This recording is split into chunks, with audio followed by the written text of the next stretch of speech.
अप्रैल 2024, एक ऐसी तारीख जिसने इतिहास को हिलाकर रख दिया।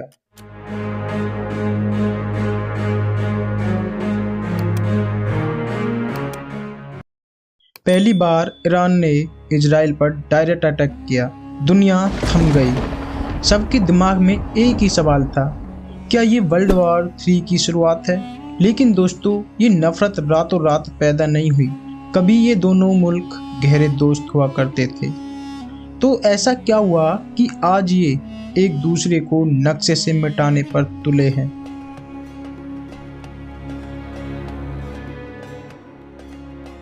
आज की इस डिटेल्ड डॉक्यूमेंट्री वीडियो में हम उस सीक्रेट वॉर का पर्दाफाश करेंगे जो पिछले 45 सालों से चली आ रही है।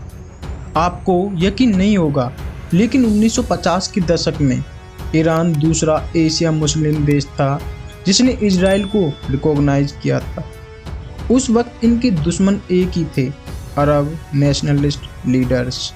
इजराइल ने ईरान को एग्रीकल्चर में मदद दी, मॉडर्न टेक्नोलॉजी दी और बदले में ईरान ने इजराइल को सस्ता तेल दिया।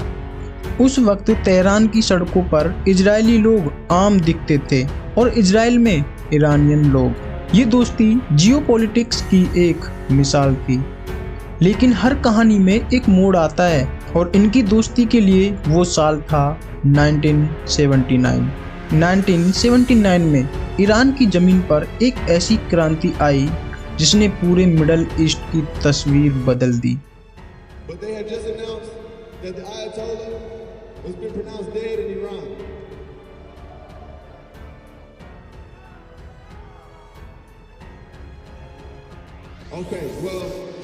आयतोल्ला खोमेनी ने सत्ता संभाली। नई लीडरशिप ने आते ही पुरानी दोस्ती को ठुकरा दिया। इजराइल को छोटा शैतान और अमेरिका को ग्रेट शैतान का टैग दिया गया। ईरान ने पैलेस्टाइन के मुद्दे को अपना लिया ताकि वो पूरे मुस्लिम वर्ल्ड का लीडर बन सकें। दोस्ती दुश्मनी में बदल गई। लेकिन ये लड़ाई खुले मैदान में नहीं, बल्कि शैडो वॉर थी, पर्दे के पीछे की एक खौफनाक लड़ाई। ईरान ने इजराइल को घेरने के लिए एक रिंग ऑफ फायर बनाई।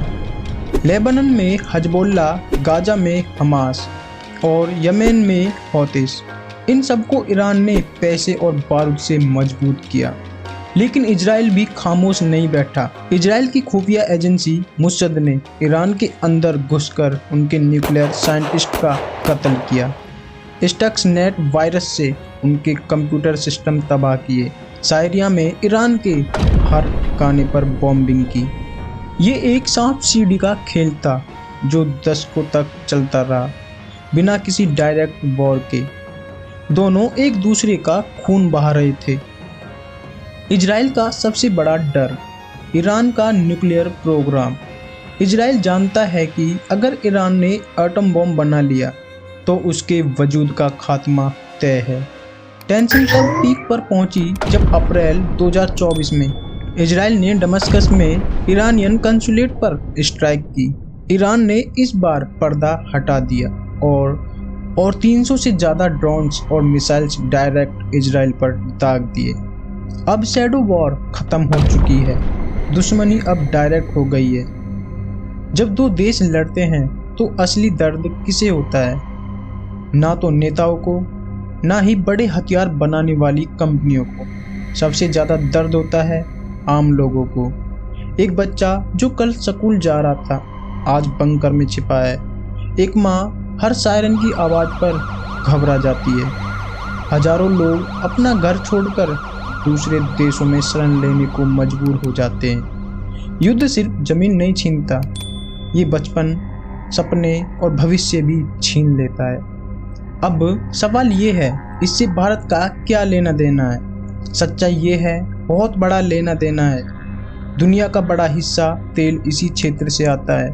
अगर यहाँ युद्ध बढ़ा तो तेल महंगा होगा और भारत में पेट्रोल डीजल के दाम बढ़ेंगे। महंगाई बढ़ेगी, सामान महंगा होगा, शेयर बाजार हिल सकता है। यानी युद्ध हजारों किलोमीटर दूर हो, लेकिन असर आपकी जेब पर पड़ सकता है। अब सोचिए, अगर ये लड़ाई और बढ़ गई तो? अगर इसमें अमेरिका खुलकर कूद पड़ा या रूस ने सीधे समर्थन दे दिया, तो ये सिर्फ दो देशों की लड़ाई नहीं रहेगी, ये एक बड़े क्षेत्रीय युद्ध में बदल सकता है। और अगर कहीं परमाणु हथियार इस्तेमाल हुए तो उसका असर सिर्फ एक शहर तक सीमित नहीं रहेगा, पूरी दुनिया की राजनीति, अर्थव्यवस्था और इंसानियत बदल सकती है। अगर ये हालात नहीं संभले तो क्या होगा?